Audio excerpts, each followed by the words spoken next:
Hello students, hello everyone. Welcome to Learning Commerce. CSEET, C-सीट।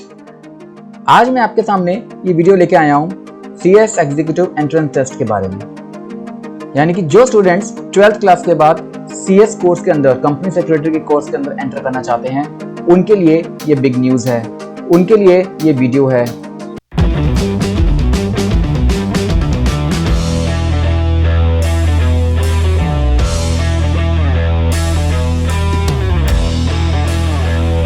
अब आप 12th class के बाद CA करना चाहते हैं, CS करना चाहते हैं, CMA करना चाहते हैं। इस बारे में अगर आप कुछ डाउट्स हैं, कंफ्यूजन है, तब तो आप मेरी एक अलग से वीडियो है जिसमें मैंने CS, CA और CMA के अंदर कंपेयर करके आपको सारे सॉल्यूशंस बताए हैं कि आपको किस तरफ जाना चाहिए आपके इंटरेस्ट के हिसाब से। लेकिन आज हम जो बात करने जा रहे हैं वो है CS एग्जीक्यूटिव एंट्रेंस टेस्ट के बारे में। ये क्या है? ये क्या है? जो बच्चे 12th क्लास के बाद CS में एंटर करना चाहते हैं वो पहले CS फाउंडेशन का कोर्स दिया करते थे। CN फाउंडेशन का एग्जाम होता था, उसके बाद CS एग्जीक्यूटिव और फिर उसके बाद CS प्रोफेशनल। अब ये CS एग्जीक्यूटिव में एंट्री करने के लिए आपको जो CA फाउंडेशन करना पड़ता था, अब वो उसके लिए एंट्रेंस टेस्ट कर दिया गया है। तो CS फाउंडेशन प्रोग्राम जो पहले अब से पहले चलता था, उसकी जगह अब CSEET यानी CS executive entrance test, executive में एंट्री पाने के लिए अब आपको ये CS फाउंडेशन नहीं, अब आपको ये एंट्रेंस टेस्ट देना पड़ेगा। क्या क्या मेजर चेंजेस हैं आज आपको इस वीडियो में बताने वाला हूं, तो इस पूरी वीडियो को ध्यान से देखिए, हर एक चीज पता लगेगी आपको क्या क्या चेंजेस आपके इस पूरे कोर्स में आ चुके हैं। तो अब ये पहली बात है कि CS फाउंडेशन प्रोग्राम जो अब तक चल रहा था वो अब डिसकंटिन्यू कर दिया है ICSI ने, institute of company secretaries of India ने। उस प्रोग्राम की जगह अब CS एग्जीक्यूटिव एंट्रेंस टेस्ट यानी C-सीट आ गया है। अब इस CSEET के अंदर क्या क्या चेंजेस आ रहे हैं, ये सारे चेंजेस जो आए हैं ICSI ने बहुत बड़ा चेंज किया उसके करिकुलम पूरे कोर्स के अंदर। यानी जो अब तक आप पढ़ते आ रहे थे CS फाउंडेशन की कोर्स की तैयारी करने के लिए, वो अब काफी कुछ क्या कहते हैं, बहुत कुछ चेंज हो चुका है। तो इंस्टीट्यूट ICSI ने ये CS फाउंडेशन प्रोग्राम डिसकंटिन्यू कर दिया है, उसकी जगह CS एग्जीक्यूटिव एंट्रेंस टेस्ट ले आए हैं और अब CSEET ही मैंडेटरी क्वालिफाइंग टेस्ट होगा अगर आपको एग्जीक्यूटिव प्रोग्राम में रजिस्ट्रेशन करानी है। तो सभी स्टूडेंट्स के, हर कैटेगरी के, चाहे कोई भी कैटेगरी का स्टूडेंट हो, उन सबको अगर एग्जीक्यूटिव प्रोग्राम में एंट्री पानी है तो अब CS फाउंडेशन नहीं, CS एग्जीक्यूटिव एंट्रेंस टेस्ट देना है। अब CS फाउंडेशन जो बच्चे कर चुके हैं, जो बच्चे कर रहे थे, अब उनमें क्या क्या इफेक्ट पड़ सकता है मैं वो बताता हूं। यहां पर कुछ बच्चों को एग्जामिशन दी गई है, कुछ कैटेगरीज के लोगों को जिनको अब CSEET देने की जरूरत नहीं है। पहले तो जो एग्जिस्टिंग फाउंडेशन प्रोग्राम है, जो उसके स्टूडेंट्स थे, उनको अपीयर करने का पूरा मौका मिलेगा till the expiry of the validity. यानी कि वो अगर ऑलरेडी फाउंडेशन प्रोग्राम में ऑलरेडी रजिस्ट्रेशन कर चुके हैं, उनका रजिस्ट्रेशन जब तक वैलिड है तब तक उनको ये CSEET का एंट्रेंस टेस्ट देने की जरूरत नहीं है। यानी एग्जीक्यूटिव में एंट्री पाने के लिए उन दोनों लोगों को देने की जरूरत नहीं है। ये ऐसे स्टूडेंट्स जो हैं वो फाउंडेशन प्रोग्राम यानी जो CS फाउंडेशन का प्रोग्राम था वो पास होने के बाद इजीली एग्जीक्यूटिव प्रोग्राम में एंट्री पा सकते हैं as per the existing process without any additional fees. तो जो CS फाउंडेशन का कोर्स कर चुके हैं, जब एग्जाम क्लियर कर चुके हैं, उन लोगों को ये C-सीट का एग्जाम नहीं देना, उनको डायरेक्टली एग्जीक्यूटिव प्रोग्राम में एंट्री मिल जाएगी, रजिस्ट्रेशन हो सकती है विदाउट एनी एडिशनल फीस। लेकिन और जो ग्रेजुएट्स हैं, जो पोस्ट ग्रेजुएट कैंडिडेट्स हैं, जो वैसे एलिजिबल थे, यानी कि जो पहले ग्रेजुएट और पोस्ट ग्रेजुएट कैंडिडेट्स हुआ करते थे, जो एलिजिबल थे डायरेक्टली इसके अंदर एग्जीक्यूटिव प्रोग्राम में एंट्री पा सकते थे, उनके लिए चेंज है कि उनको C-सीट का एग्जाम देना पड़ेगा। तो साफ साफ है कि जो CS फाउंडेशन का प्रोग्राम का जो एग्जाम पास कर चुके हैं, उन लोगों को एग्जीक्यूटिव प्रोग्राम में डायरेक्ट एंट्री मिलेगी। लेकिन जो पहले ग्रेजुएट या पोस्ट ग्रेजुएट कैंडिडेट्स जो डायरेक्टली पहले एग्जीक्यूटिव प्रोग्राम में एंट्री पा लेते थे, रजिस्ट्रेशन करा सकते थे विदाउट CS फाउंडेशन एग्जाम, उनको लेकिन C-सीट का एग्जाम देना पड़ेगा, उनके लिए कोई एग्जामिशन नहीं है। इसका मतलब कौन कौन से कैटेगरीज के स्टूडेंट्स को एग्जामिशन मिली है? पहले तो CS फाउंडेशन प्रोग्राम के जो पास स्टूडेंट्स हैं उनको C-सीट का एग्जाम नहीं देना, वो अपनी रजिस्ट्रेशन जब तक वैलिड है तब तक वो इसको कंटिन्यू कर सकते हैं। अगर उनकी रजिस्ट्रेशन वैलिडिटी खत्म हो जाती है तो फिर दोबारा से उनको C-सीट का एग्जाम देना पड़ेगा एग्जीक्यूटिव प्रोग्राम में एंट्री पाने के लिए। ये लोग डायरेक्टली एग्जीक्यूटिव प्रोग्राम में रजिस्ट्रेशन करा सकते हैं।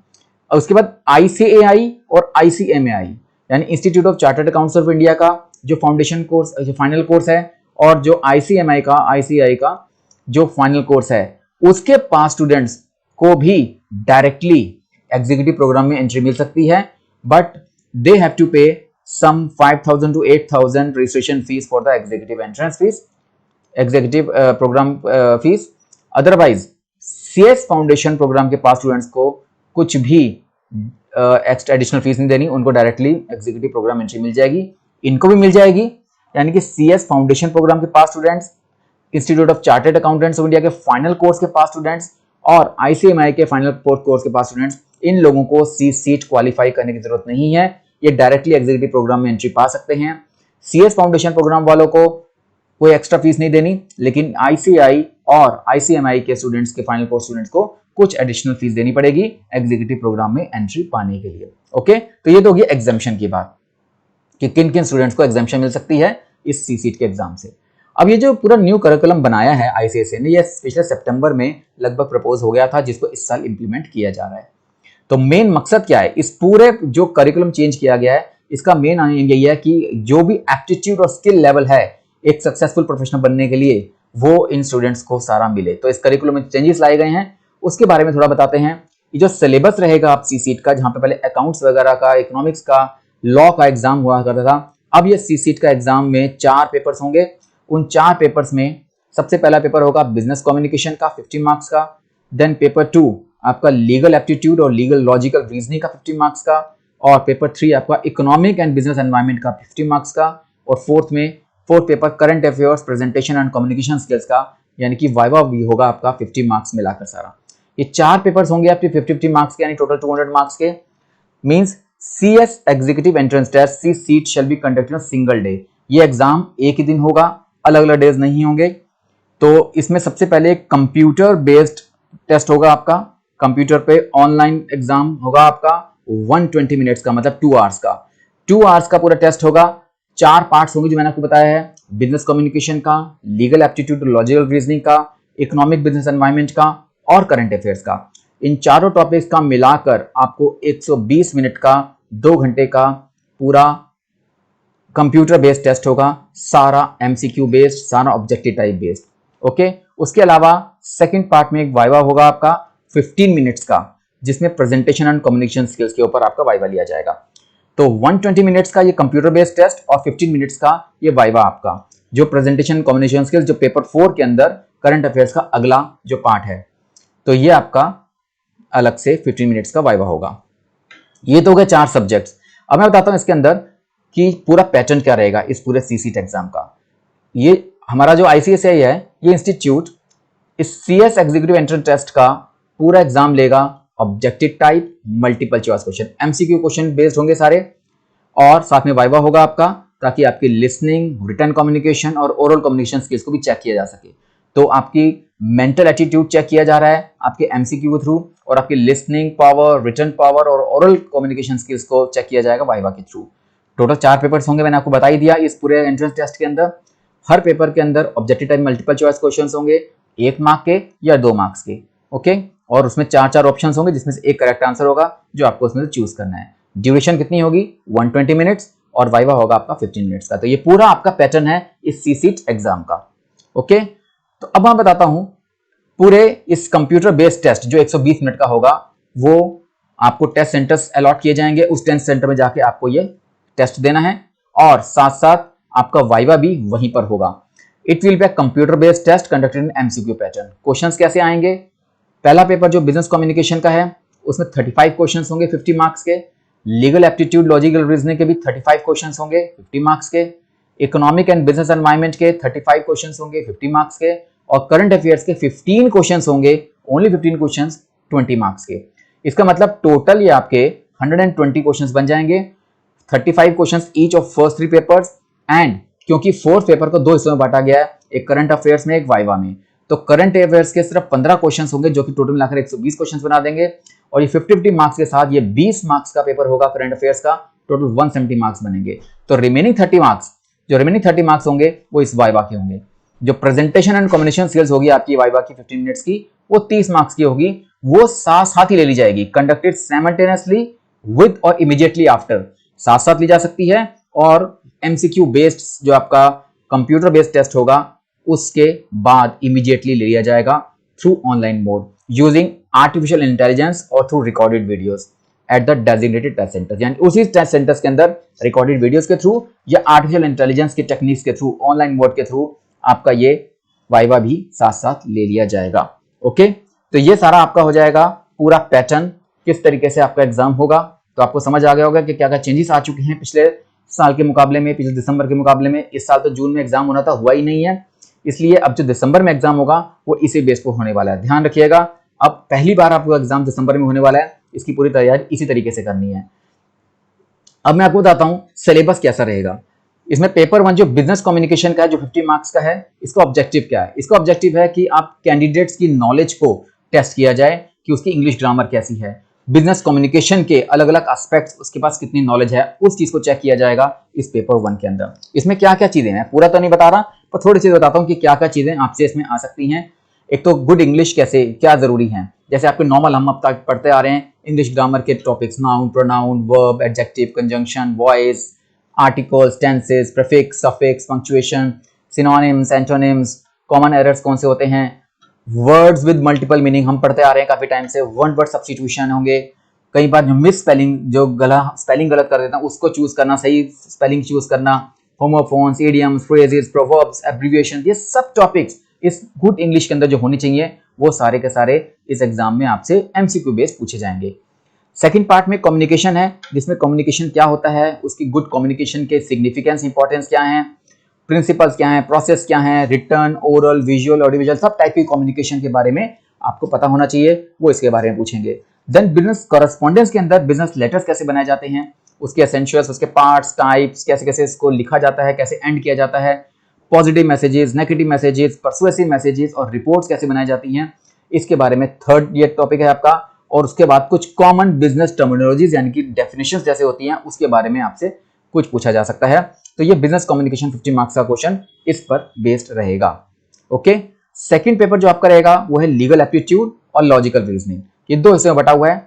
इसका मेन ऑब्जेक्टिव है आपकी लॉ की लीगल एप्टीट्यूड और लॉजिकल स्किल्स कैसी हैं आपकी, वो इसमें पूछी जाएंगी। टोटल 50 मार्क्स का ये पेपर रहेगा, जिसमें 25 मार्क्स लीगल एप्टीट्यूड के और पार्ट बी के लॉजिकल रीजनिंग के 25 मार्क्स, यानी 25 मार्क्स ईच को दो हिस्सों में डिवाइड किया गया है। इसमें पार्ट ए जो लीगल एप्टीट्यूड का है उसके अंदर इंडियन कॉन्स्टिट्यूशन के बारे में आपसे पूछा जाएगा, यानी इसका preamble, citizenship, fundamental rights, duties जैसी कुछ चीजें होंगी जो इंडियन कॉन्स्टिट्यूशन में आपको चीजें पता होनी चाहिए। जनरल लॉज के अंदर Indian contract act, law of torts, ऐसे कुछ लॉज के बारे में पूछा जाएगा। उसके अलावा कंपनी सेक्रेटरीज लेजिस्लेशन, यानी पूरा कंपनी सेक्रेटरी का जो पूरा इंस्टीट्यूट है या उसका लेजिस्लेशन है उसके बारे में मेन एलिमेंट्स आपसे पूछे जा सकते हैं। कंपनी लॉ के बारे में कि कंपनीज कितने टाइप की होती हैं, इनकॉर्पोरेशन, उसके कैपिटल के type, directors, board of directors की मीटिंग, रिमूवल कैसे होती है, इसकी नॉलेज आपको पता होगी, तब जाके आपका एग्जाम बढ़िया हो पाएगा। लीगल रीजनिंग, यानी कि इसी के अंदर लीगल रीजनिंग में आपको लीगल फंडामेंटल टर्म्स पता होने चाहिए, लीगल प्रॉब्लम्स क्या होती हैं, वो केस स्टडी जैसे होती हैं, रीडिंग कैसे केस को अंडरस्टैंड किया जाता है, कैसे पढ़ा जाता है, लीगल टर्म्स क्या क्या रहेंगी, और लीगल रीजनिंग आपसे पूछी जा सकती है। ये लीगल एप्टीट्यूड के एग्जाम का सिलेबस है। इसका जो बी पार्ट है लॉजिकल रीजनिंग, ये कई कॉम्पिटिटिव एग्जाम्स में आपने देखते आए हो, तो कई कॉम्पिटिटिव एग्जाम्स में इस तरह के क्वेश्चंस बनते हैं जो इस बार भी आएंगे, इसमें इंक्लूड किए गए हैं। एक है लॉजिकल रीजनिंग, इसको पूरे 3 पार्ट्स में डिवाइड किया गया। पार्ट बी के 3 चैप्टर्स हैं। लॉजिकल रीजनिंग जैसे इसके अंदर कैलेंडर्स के ऊपर क्वेश्चंस हैं, क्लॉक्स के ऊपर यानी घड़ी के टाइम के क्वेश्चंस हैं, कोडिंग डिकोडिंग के क्वेश्चंस, उसके अलावा इन्फ्रेंस को रिजल्ट निकालने के क्वेश्चंस, नंबर टेस्ट, सीक्वेंस के क्वेश्चंस, सीरीज के क्वेश्चंस, अलग अलग तरीके के लॉजिकल रीजनिंग के क्वेश्चंस इसमें इंक्लूड किए गए हैं।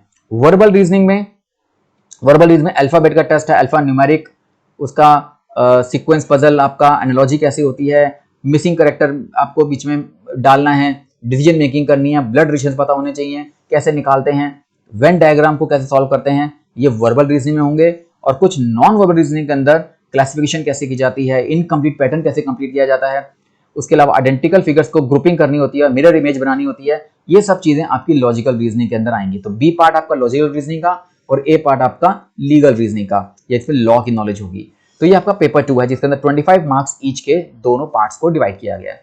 उसका थर्ड पेपर जो भी वो इकोनॉमिक एंड बिजनेस एनवायरनमेंट का, ये भी 2 हिस्सों में डिवाइड किया गया। पहला पार्ट इकोनॉमिक्स का 25 मार्क्स का और दूसरा पार्ट बिजनेस एनवायरनमेंट का 25 मार्क्स का।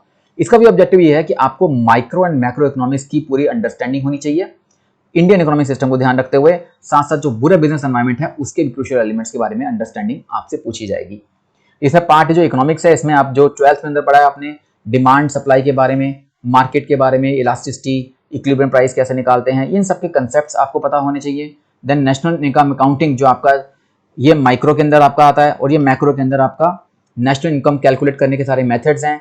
जीडीपी, जीएनपी, एनडीपी क्या होती है, कैसे कैलकुलेट होती है, ये मैक्रो के अंदर आपका नेशनल इनकम का चैप्टर। उसके अलावा आपने बजट पढ़ा था 12th के अंदर, वो revenue capital expenditure, revenue capital receipts, उसका फिस्कल डेफिसिट क्या होता है, इसके टॉपिक्स हैं। इंडियन फाइनेंशियल मार्केट में, फाइनेंशियल इंस्टीट्यूशंस में public sector bank, private sector bank, IFCI, SIDBI, IDBI, NBFCs के बारे में ये नॉलेज आपको यहाँ पर पूछी जाएगी। देन इंडियन इकोनॉमी के बारे में प्राइमरी सेक्टर यानी agriculture sector, secondary sector, tertiary sector, agricultural activities, industrial activities, industrial policies देश में क्या क्या हुई है, पूरी इंडियन इकोनॉमी की नॉलेज इसके अंदर आपसे पूछी जाएगी। तो ये आपका सिलेबस है इकोनॉमिक्स का। और दूसरा पार्ट जो बिजनेस एनवायरनमेंट का है, इसका पार्ट भी 25 मार्क्स का, उसके अंदर एंटरप्रेन्योरशिप सिनेरियो यानी गवर्नमेंट ने क्या क्या कदम उठाए हैं एंटरप्रेन्योरशिप को बढ़ाने के लिए, उसके अलावा क्या क्या इसकी ग्रोथ में कमियां हैं या फिर रुकावटें हैं वो पता आपको इसमें पढ़ाया जाएगा।